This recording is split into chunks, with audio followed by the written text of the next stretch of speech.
So, hello guys, and if you watched the last video, you will have seen this beautiful, beautiful helicopter come back from the ashes like a phoenix.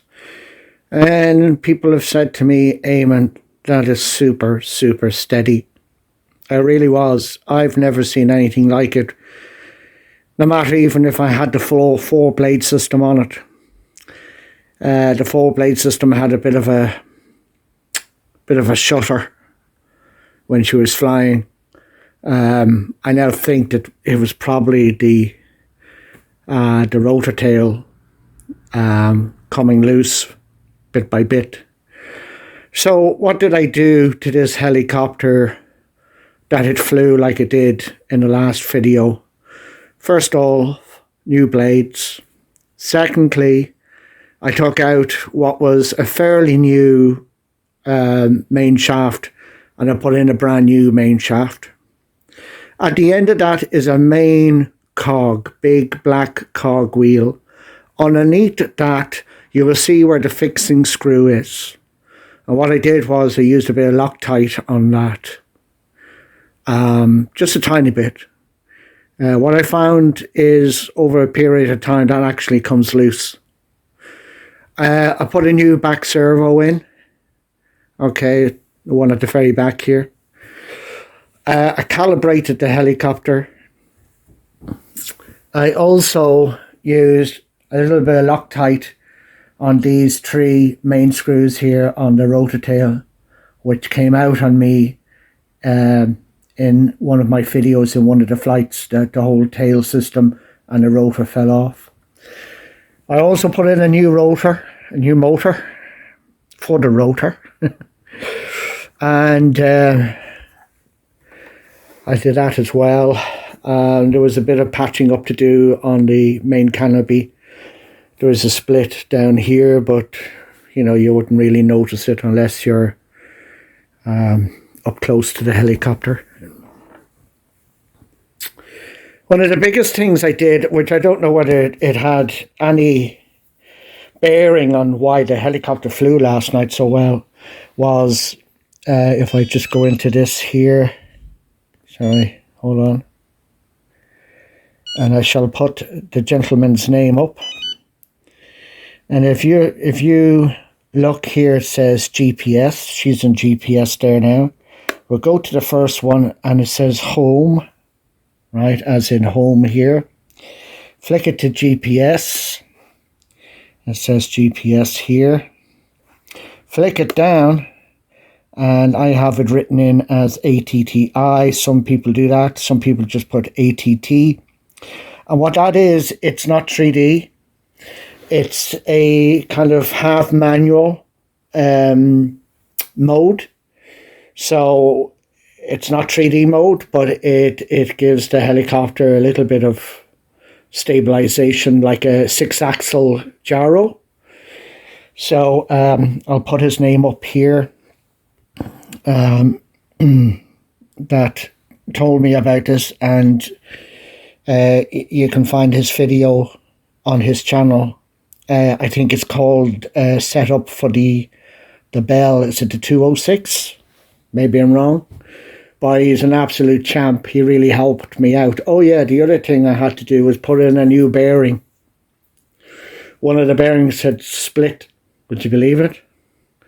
And I was pulling my hair out wondering what size the bearing was, because I don't have a tool for that. Believe it or not, even though I fix mechanical clocks, I don't really use measurements as such, because it's all to do with pinions and wheels and all sorts of stuff. But anyway, what a champ. He came on and said, Eamon, the bearing that you're looking for is this, and he gave me the measurements, which absolutely was.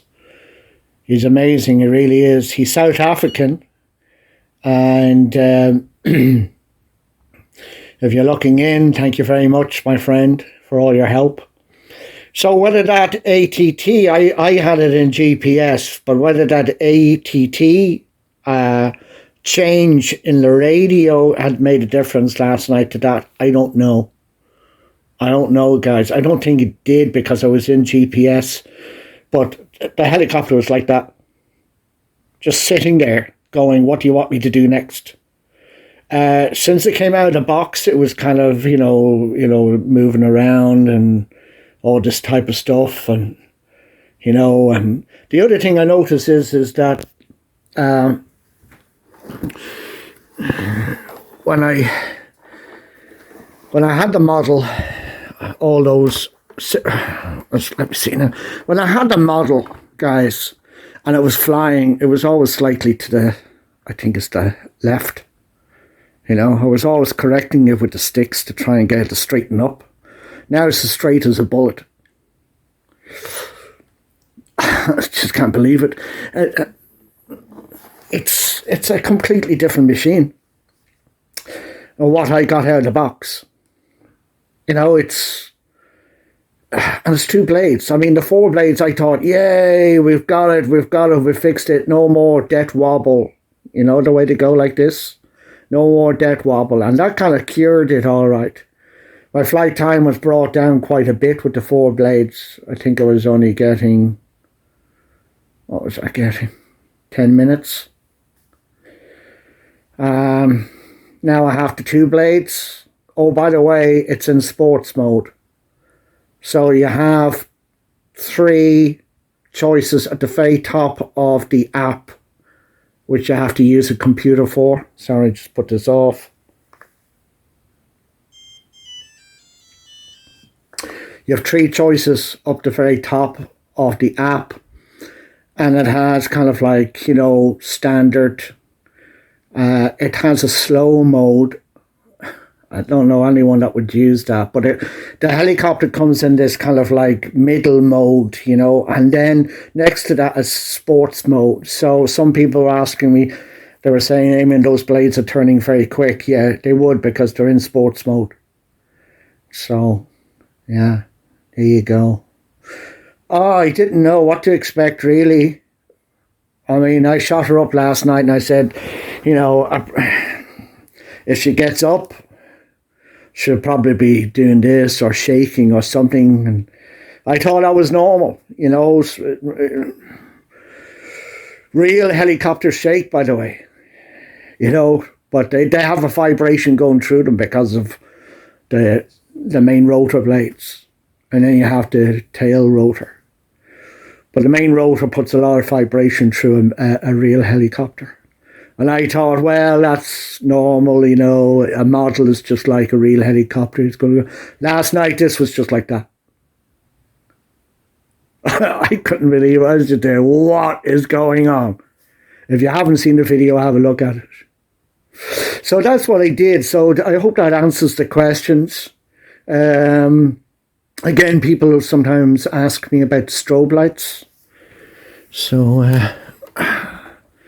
I got mine on AliExpress. And they're in the right position, believe it or not. Now, some people said, oh, a bit big for the model. Yeah, but I'm telling you, when that model is a good distance away, you know which is the back and which is the front. It's brilliant. Okay, I hope that helps. And check out that beautiful gentleman's channel. He has a lot of answers. He really, really is an expert, in my opinion. I'm only telling my story, by the way, as I go along. People think that I'm a beginner. I'm not a beginner. I've been into flying model planes since 1977. Little boy, I used to have balsa wood planes with the elastic band on them, and you would do that to the propeller and then let them go, and crashed them many a times. And then I got back into model helicopters, and sure, I crashed, I don't know how many of them. And then I got into coaxial helicopters, the LM Llama, and it's around about 350 size.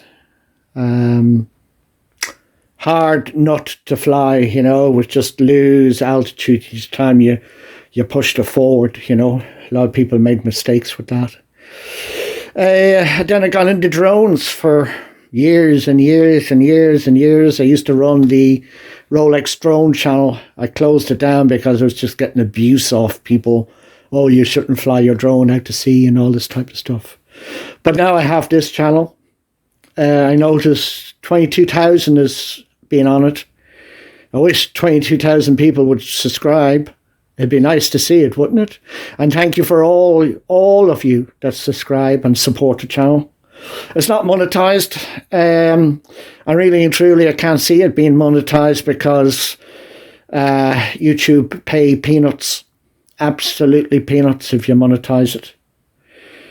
So it's not really worth the hassle unless it goes through the roof, and I mean through the roof. Okay, so there you go. God bless to you and your family. I'll talk to you soon. Bye-bye from now. Bye-bye.